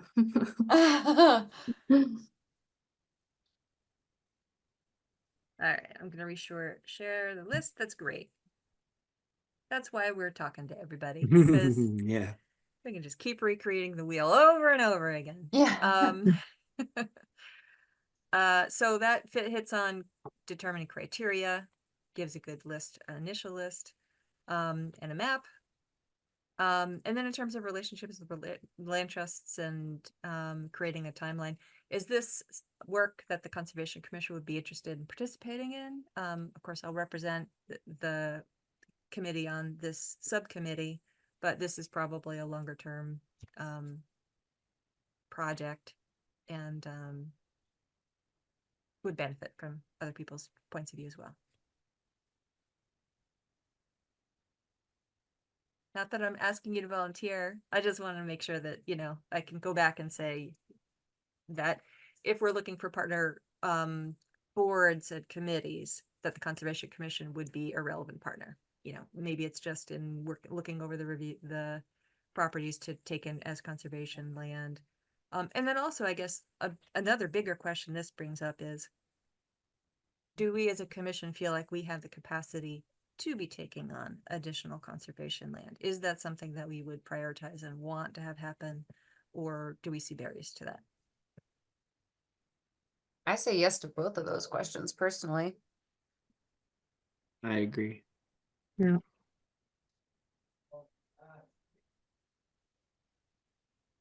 And this is unrelated to that, but to that end, I think next year we should apply for CPA funds to go into the conservation fund that could be used to purchase conservation land in the future. Like we can just ask for $50,000 to go into the conservation fund, and then if a parcel became available, once it's in the conservation fund, it doesn't require any other approvals. We can just use it and purchase that property. That's a Travis, great idea. You can do that without having a property in mind. You can make that kind of a choice. Yep. And it can just Yeah. sit in our conservation fund until we find something, but it can only be used for purchasing. So it would have to sit there until we did. Can we stack up multiple? Yep. Okay, I'm We could do it liking every this year. idea. Let's So when we definitely do see- Sounds that. good. And Love there it. haven't been Yeah. any CPA projects to preserve open space yet. So that's why I'm pointing it out, is Yeah. because every other category has been hit every year, but not preserving open space. And that, unless you have a property in mind and you're already like into the process and getting close, it's hard to do that. It's hard to do. I mean, Emily, but Yeah, exactly. but yeah, we can bank that. I mean, even if they give us $10,000, we could save it Yeah. up and get another Yeah. $10,000. Oh, I love it. That sounds Yeah. great. Really That good. alone, I think, would be a really great first concrete step for Yeah. that to be a regular thing that we do. Absolutely. Yeah. Great. All right. Check.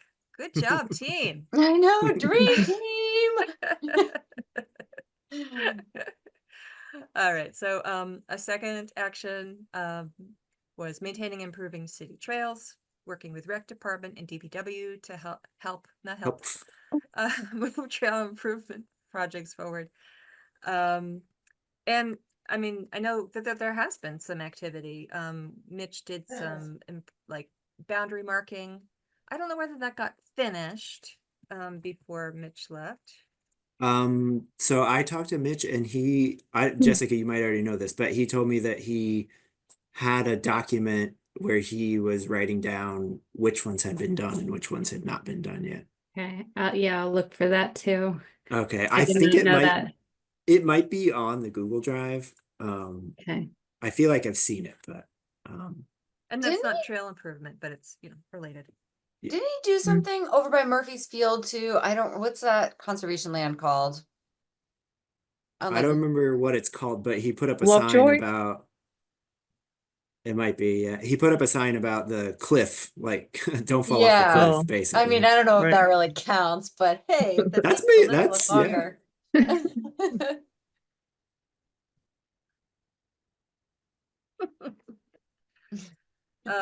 Some of the actions here, actually, no, but there is that amazing job you did updating the maps, Travis. Hmm. Oh, yeah.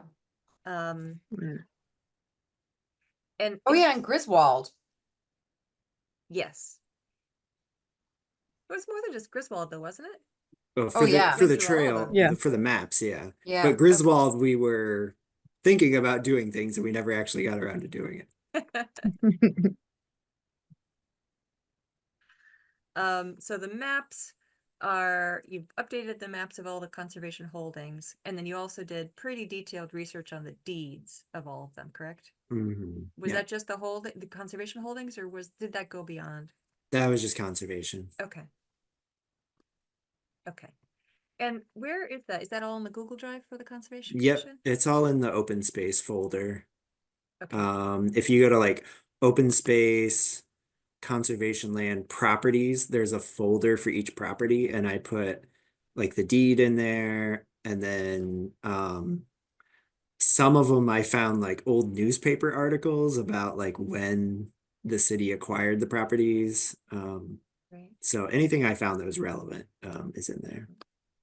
An action that we want to keep in mind is for any of the properties that don't already have in the chain of, you know, the deed, I'm sorry, I'm forgetting the words, but the chain of ownership, the conservation purpose, we want to Mm. establish that.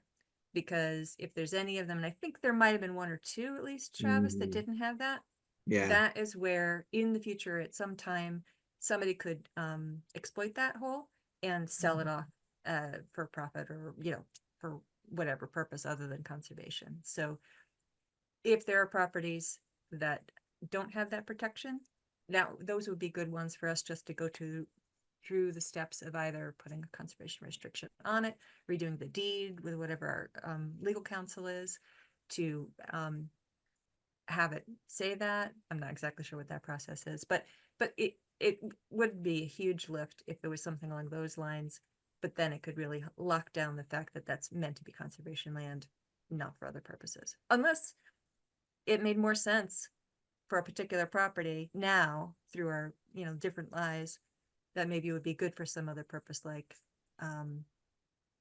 affordable housing or community Oh. center or recreation or I was whatever. thinking recreation, but yeah, Yeah. I didn't even think about that other stuff. Yeah.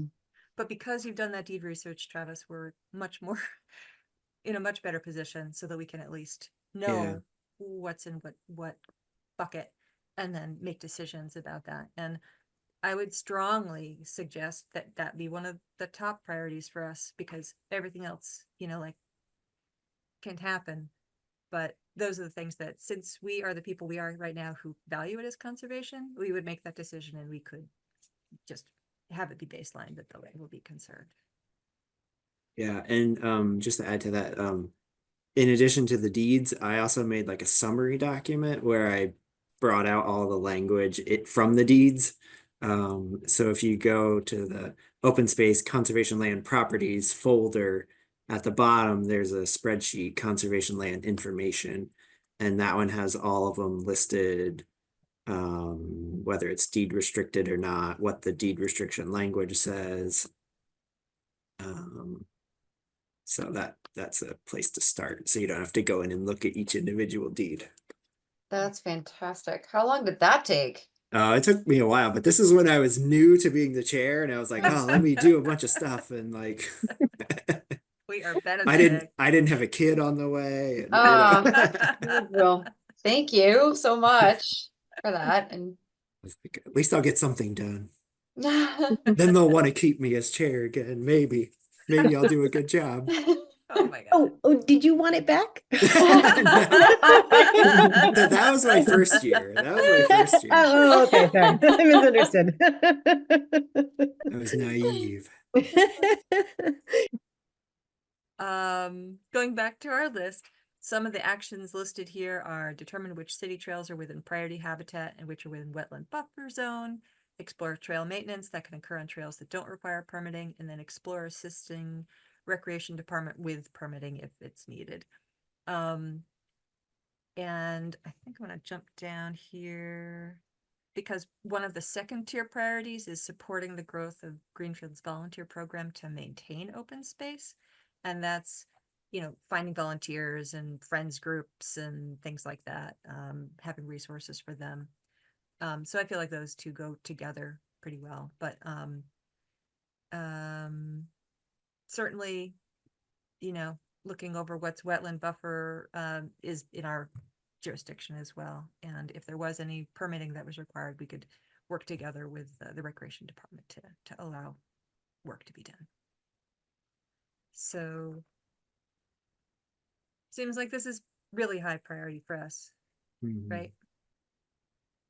Yeah. Thank you.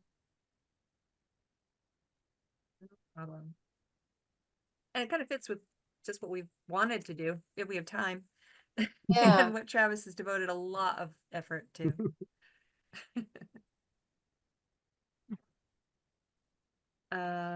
All right, and I don't want to keep us all night, so I'll go through these more quickly. 3, work with DPW and planning department to secure funding for and move forward analysis described in the action. 2, conduct an analysis of impervious surfaces, slopes, stormwater drains to determine where the heaviest flows of stormwater enter storm drains, streams, and rivers. Determine areas where mass plantings of trees could capture and infiltrate rainfall.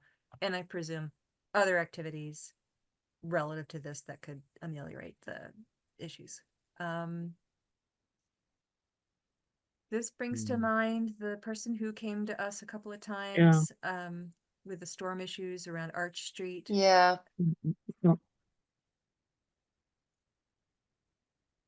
It seems like our ability to affect this are more limited because a lot of the area is not going to be in our jurisdiction. Although there, you know, there's Maple Brook that runs underneath most of Greenfield, and the project with Miller's Meadow is directly related to storm flow and flood capacity, storage capacity for flooding. And I definitely think that we would want to be aware of this, but this one seems like, to me, just less involved with what our day-to-day working is. But what are your impressions in terms of this bullet point?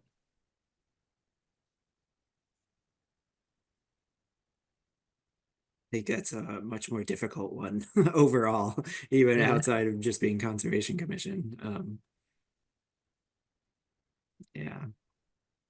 I mean, so I used to work in Nashville, Tennessee in the stormwater department, and we had like low impact development requirements, and there was like this infill development thing where like any additional impervious surface had to be offset in some way for stormwater purposes, and like really that's what, you know, that's the kind of thing that would be needed. But I don't think there's a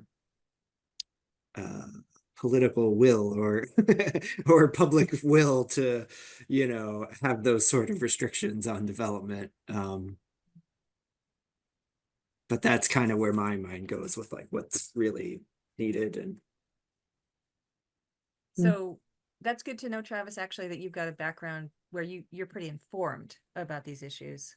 So well, My I mean- coworkers worked on that, so I knew about it, but they were the ones doing it. Yeah, that's fair. That's Yeah. fair. But I mean, I think, any trees or whatever you can get to help in those areas, I think would be good. Yeah, and like mitigate thermal loading, always good. And I feel like Greenfield has just taken a massive sweep of clearing all the trees on the green belt in the last 5 years, systematically neighborhood by neighborhood. So trees, all good. Let's do shade trees everywhere. I don't know if I need to necessarily conflict with the stormwater guidelines or anything like that, but trees, general, good. Are Trees good. you working with Green and Greenfield or Mm. there was one other group that has been The over the Greenfield- last The several- Greenfield Tree Committee. Tree committee. Yeah, that Yeah. has been like planting trees all over the place Yeah. as well, up and down Davis and Pierce and Chapman and all that. Yeah, Mhm. yeah, those are two good options, Emily, to put on the spreadsheet. Involved with the Greenfield Tree Committee and folks from the Green and Greenfield have been working with us as well, although it's separate initiatives. Yeah, I think probably it sounds like we support the activities, would support to our ability. And it's not necessarily exactly center stage for us. Okay. Hmm. All right, so tier 2 priorities. The first one was what I mentioned earlier about supporting Greenfield's volunteer program to maintain open space, support growth of it rather. So increase volunteers working in Greenfield's urban green spaces. Are there volunteers already working on them? Green Does and anybody know? Greenfield. Oh, I Mm. see. Yeah, that's true. Yeah, was it Wisty and her crew? Mm-hmm. And then we kind of had those abutters up by the Highlands, who sort of like unofficially take care of trails, or probably people like that who aren't necessarily officially associated with anybody like Green and Greenfield but take it upon themselves to be volunteers and good stewards. Mhm.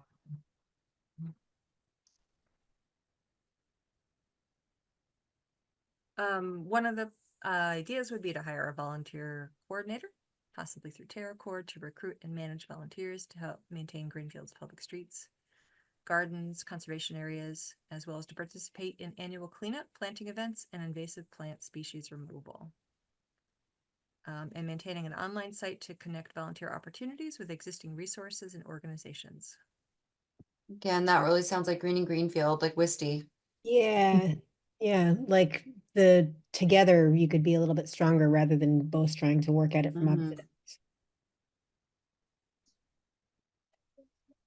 And I will say it's probably going to be extremely difficult to hire someone to do that. I mean, we haven't even been able to make our conservation agent position full time, Yeah. so it might be hard to hire a new. Although we New can talk position. about that, I think Mark Stinson had a really good idea. Topic for another day. Does Greenfield have a tree warden? Mm. I feel like they should. Yes. Is Um, that, Trying to remember what his name Did- is. Paul. does that maintaining Greenfield's public street trees fall under the tree wardens? It does. It does. Yeah. And we work with DPW at the tree committee very closely, actually. There's really good coordination between the groups. And the Greenfield Tree Committee has a nursery that they operate that's on leased land on Just Roots. Trees are being provided at no cost, or actually this past year, I guess it was the city council voted to fund purchasing trees for the nursery to raise for a couple of years so that they can then be planted. And it's, and so then there's, person power and, watering efforts that have been done by DPW to, you know, put trees in the ground on a larger scale. And then there's a lot of volunteer effort to do Yeah. the planting. So Were those the trees that like that citizens were offered to be able to plant for them to plant like on the tree belts? yeah, there was a 5-year grant that the U.S. Forest Service awarded. Franklin Land Trust was the agency, the lead agency on that, and we worked with Montague, Greenfield, and North Adams, and planted about 1,800 trees over the course of the grant, working with volunteers and staff from the 3 different cities. And the reason for it was because these 3 cities are small enough that they don't meet the greening the Gateway Cities program or criteria that the state DCR offers. So we're kind of missing out on some opportunities that larger cities have.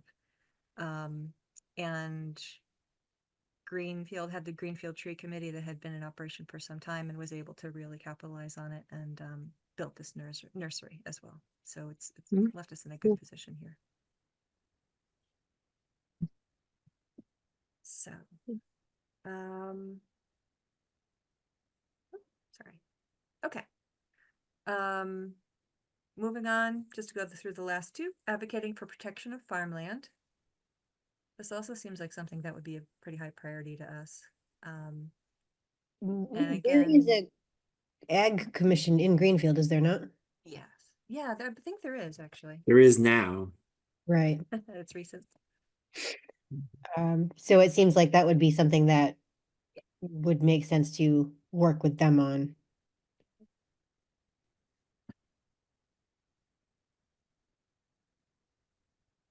And that's also something that CPA money could be used for too. Some of the bullet points here are developing local zoning, an agricultural overlay district in order to encourage the preservation of agricultural land, and inventorying of the agricultural land, including active and fallow cropland, pastures, orchards, and infrastructure, including housing, to assess and encourage its potential preservation. So yeah, CPA funds would definitely be great for that. Would we want to participate in that kind of an inventory, or would that seems like that maybe would be more of the Agricultural Commission?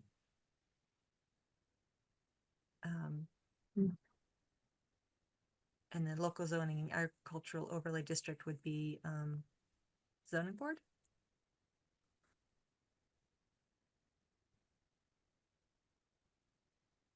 Yeah, I guess so. I'm not sure how those sorts of things come to fruition. Yeah, I feel like that's a little outside of our wheelhouse, maybe. Yeah. Unless it's conservation land or you know, we're reviewing like a conservation plan for chapter 61 or a forest cutting plan for 61 or like Yeah. I'm not sure. If they're typically whatever the conservation is, they might come to us and say, do you confirm these conservation values? If it's a state APR, there's a different process, but usually always the town is involved. So it might be that we would be involved in the process of the conservation itself, but if it's agricultural, then it might be the Ag Commission that would be advocating for it, or with the landowners, that kind of thing. Then the final one we had is to advocate for and assist with city departments considering and achieving goals of the OSRP, especially around open space, maintenance and access, and climate change preparedness. And bullet points here were establishing a practice of cooperation and communication between city departments during regular maintenance activities and when issues come up on city-owned properties to prevent impacts to natural resources, to integrate the goals of the open space plan into city policies and plans to make policies consistent with these goals, and establish a coordinated mechanism to review and make recommendations regarding city policies and projects that involve or impact open space and recreation, prioritize ADA accessibility improvements and projects at existing open space sites, and consider zoning changes to add a river corridor overlay district to ensure public safety and healthy watershed function along the Green River. I personally really like the last bullet point. That seems to fold right into the Concom jurisdiction. I don't know about Mhm. ADA accessibility necessarily is our jurisdiction. I think it is good for us to have ADA accessible conservation land whenever possible, because Agreed. there are conservation lands that, you know, they have trails that are ADA accessible trails. But if So it's not like, well, you're right. If it's recreation, that's one thing. But if, you know, yeah, you're right. If it's what, if it's not like wetland related, if it's conservation recreation parcel. And we might be Yeah. involved in permitting if there was a need to go through buffer or something like that. Yeah, and that often Mhm. does happen a lot of times with like trails, especially crossing wetland areas. You want to put puncheon down. Punchin's not ADA accessible. That's a good point. Also trail sighting, you know, because a lot of times people just want to put a trail right next to the water, and that's really not a great spot for it. Yeah. Mm, Mhm. yeah. Okay, cool. And in terms of the cooperation and communication, just from the small time that I've been on the committee, it seems like there's a lot of room for consistency and policy instead of, you know, just sort of arbitrary decisions being made about land, whether it becomes conserved or not. It's great right now. Like, for example, we've been asked to write a letter about the dam, or rather, no. Are we taking the initiative to write the letter about the dams? Yeah, Or we've been that was asked? just me. I just saw it in Yeah. the newspaper. Right. So it's great that you saw it. It's wonderful that we'll write, we'll weigh in, but wouldn't it be excellent if there was a process? And something that came to my mind was that for APR conservation, the state has a policy that if a municipality has in place a few different points, like do they have an agricultural commission? Do they have a right to farm bylaw? And is there a checklist that when land is developed, that the Conservation Commission has to be consulted in the process of the building permit? Then the person who's getting the land conserved can get a larger portion of the funding from the state, and the local match is reduced. So that's a financial incentive for towns to do that. I don't know if we have a checklist like that in place, but that's something that if we could put into place, then it allows us to make sure we're always consulted, and also could make it more possible for, like, bring more money from the state towards conservation projects. So you know, if there's opportunities for us to advocate for that, I know we don't always have the biggest pull, but it seems like it'd be helpful to, you know, accomplish these goals and help make our lives easier and make our work more effective.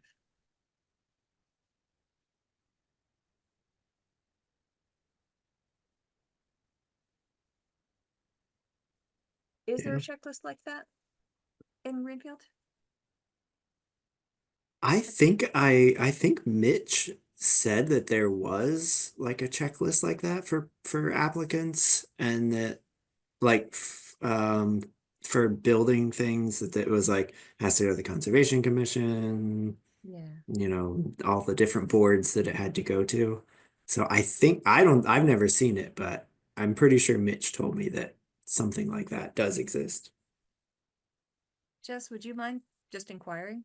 I will look into that. Yes. It'd be just great for our operations to know too, that if there is one, that it's being used, and then how we would get pulled in. Okay. Great, thank you. Well, thank you for bringing that, Emily. That's all really great stuff. Thank Exciting you work. Thank you Mhm. so much for setting time aside tonight for us to do that. And I'm going to meet with that subcommittee tomorrow, and I'll report it. Cool. Wonderful. That's great. Anything further on the Open Space Task Force? No, that's it. Before we adjourn, I do have an update on what we were talking about earlier.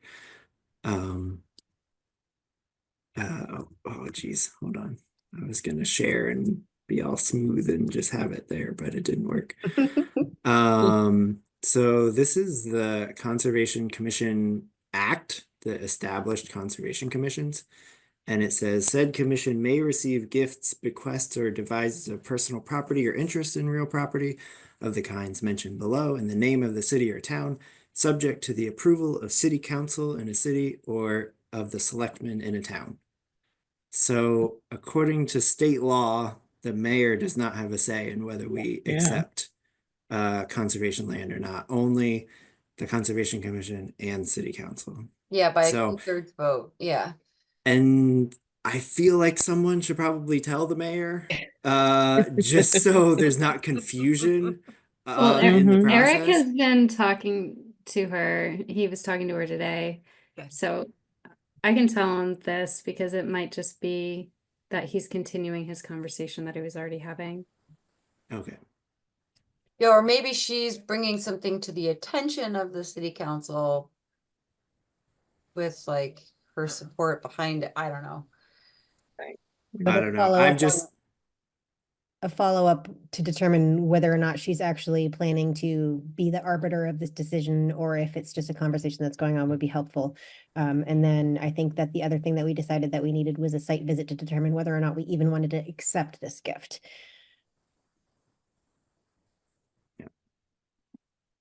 Cool. Well, thank you for bringing that to our attention, Travis, and hopefully we can figure all this out by the next meeting.